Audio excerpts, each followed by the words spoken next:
بسم اللہ الرحمن الرحیم۔ السلام علیکم ورحمۃ اللہ وبرکاتہ۔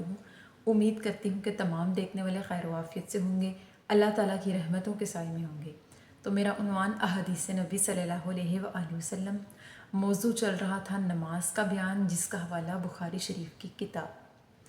تو آج کی حدیث ہے کہ صحابی عروہ بن زبیر بیان کرتے ہیں کہ ایک مرتبہ ام المؤمنین حضرت عائشہ صدیقہ رضی اللہ تعالیٰ عنہما فرماتی ہیں کہ جب سے میں نے اپنا ہوش سنبھالا، میں نے اپنے ماں باپ کو مسلمان ہی پایا، اور ہم پر کوئی بھی ایسا دن نہ گزرا کہ جس میں صبح اور شام کے وقت رسول اللہ صلی اللہ علیہ وآلہ وسلم ہمارے گھر پر تشریف نہ لائے ہوں۔ پھر ایک مرتبہ حضرت ابو بکر صدیق نے مشاورت کر کے ایک ترکیب سوچی اور اپنے گھر کے سامنے مسجد بنا ڈالی، اور پھر اس مسجد میں رسول اللہ صلی اللہ علیہ وآلہ وسلم کے ساتھ دن رات قرآن مجید کی تلاوت کیا کرتے اور نماز ادا کیا کرتے۔ اور ابو بکر صدیق بہت رونے والے آدمی تھے، یہاں تک کہ جب بھی قرآن کریم کی تلاوت کیا کرتے اپنے آنسوؤں پر قابو نہ پاتے۔ آپ قرآن کی تلاوت کیا کرتے تو آپ کا زارو قطار رونا مشرکین کی عورتیں اور بچے بڑے تعجب سے دیکھا کرتے اور سنا کرتے، یہاں تک کہ قریش اور مشرکین کے سردار نے یہ معاملہ بڑے تعجب سے دیکھا اور سنا۔ سبحان اللہ۔ اس حدیث مبارکہ کی وضاحت یہ کہ حضرت عائشہ صدیقہ بیان فرماتی ہیں کہ میں نے جب سے اپنا ہوش سنبھالا، اپنے والدین کو مسلمان ہی پایا۔ حضرت عائشہ صدیقہ جو کہ حضرت ابو بکر صدیق کی بیٹی تھیں، ان کے بارے میں بیان فرماتی ہیں کہ انہوں نے اپنے گھر کے سامنے ایک مسجد بنا ڈالی، جس میں رسول اللہ صلی اللہ علیہ وآلہ وسلم تشریف لایا کرتے، صبح و شام آ کے بیٹھا کرتے، قرآن کریم کی تلاوت کیا کرتے اور ابو بکر صدیق کے ساتھ مل کر نماز ادا کیا کرتے، جس کو مشرکین یعنی کافر لوگ بڑے غور و فکر سے اور حیرانگی اور تعجب کے ساتھ دیکھا کرتے اور سنا کرتے۔ ان کے دیکھنے اور سننے کی وجہ یہ تھی کہ جب بھی آقا علیہ الصلوۃ والسلام اور حضرت ابو بکر صدیق قرآن کریم کی تلاوت کیا کرتے تو وہ اللہ کے کلام کو پڑھ کے اپنے دل پر قابو نہ پاتے۔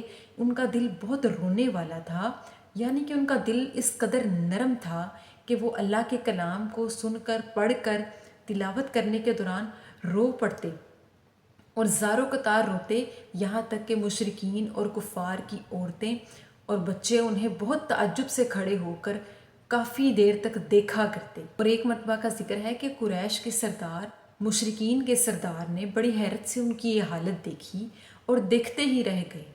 حضرت ابو بکر صدیق اس حال میں تھے کہ وہ قرآن کریم کی تلاوت کر رہے تھے اور زارو قطار رو رہے تھے۔ ان کے آنسو اس قدر ان کی آنکھوں سے جاری تھے کہ لوگ انہیں بے حد تعجب کی نظر سے دیکھ رہے تھے۔ ایک حدیث مبارکہ میں آقا علیہ الصلوۃ والسلام نے فرمایا کہ جنت میں وہ لوگ جائیں گے جن کے دل چڑیوں کی طرح نرم ہوں گے۔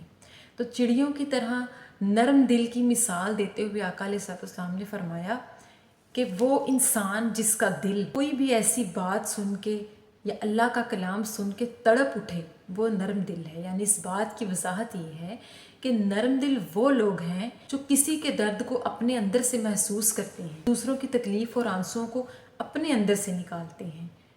یعنی کہ چڑیوں کا دل اس قدر نرم ہوتا ہے، چڑیا جو کہ پرندہ ہے اس کا دل اس قدر نرم ہوتا ہے کہ اگر چڑیا کے پاس سے کوئی اونچی آواز والا پرندہ یا کوئی جانور گزرے تو چڑیا اس قدر کانپ جاتی ہیں اور اپنی آنکھیں بند کر لیتی ہیں۔ اگر کسی نے کبھی غور کیا ہو تو اس کی مثال دیتے ہوئے آقا علیہ الصلوۃ والسلام نے فرمایا کہ جنت میں وہ لوگ جائیں گے جن کے دل چڑیوں کی طرح نرم ہوں گے۔ سبحان اللہ۔ تو نرم دل وہ لوگ ہیں جو کہ ہر چیز کو اپنے دل سے محسوس کرتے ہیں اور ان کے آنسو جاری ہو جاتے ہیں۔ یعنی کہ حضرت ابو بکر صدیق جب بھی قرآن کریم کی یعنی اللہ کے کلام کی تلاوت کیا کرتے، اللہ کے کلام کو پڑھا کرتے، دوسروں کو سنایا کرتے، تو ان کے اس قدر آنسو جاری ہو جایا کرتے کہ وہ اپنے دل پر قابو نہ پا سکتے۔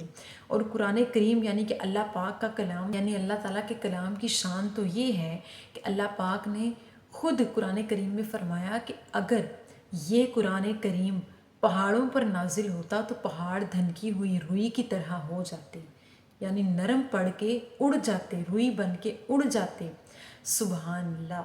تو قرآن کریم کی جب بھی ہم تلاوت سنتے ہیں، اللہ تعالیٰ کی باتیں سنتے ہیں، معجزات سنتے ہیں، انبیاء کے قصے سنتے ہیں، تو مومنین کے رونگٹے کھڑے ہو جاتے ہیں، مومنین کا جسم ٹھنڈا پڑ جاتا ہے، مومنین کے آنسو جاری ہو جاتے ہیں، مومنین کے دل کانپ جاتے ہیں کہ اللہ کے پیغمبروں نے کیسی کیسی زندگی گزاری، اور ان تمام کی زندگیاں ہمارے لیے بہترین نمونہ ہیں۔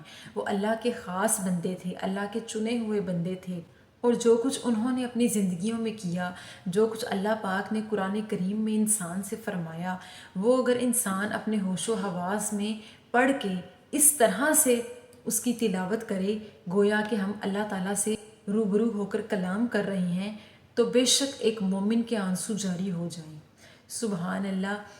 بے شک صحابہ کرام کی اور آقا علیہ الصلوۃ والسلام کی زندگی ہمارے لیے بہترین نمونہ ہے۔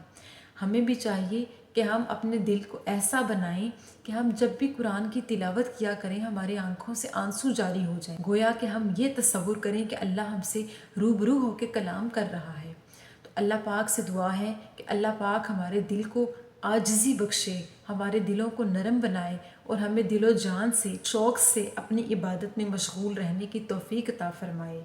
آمین ثم آمین۔ شکریہ۔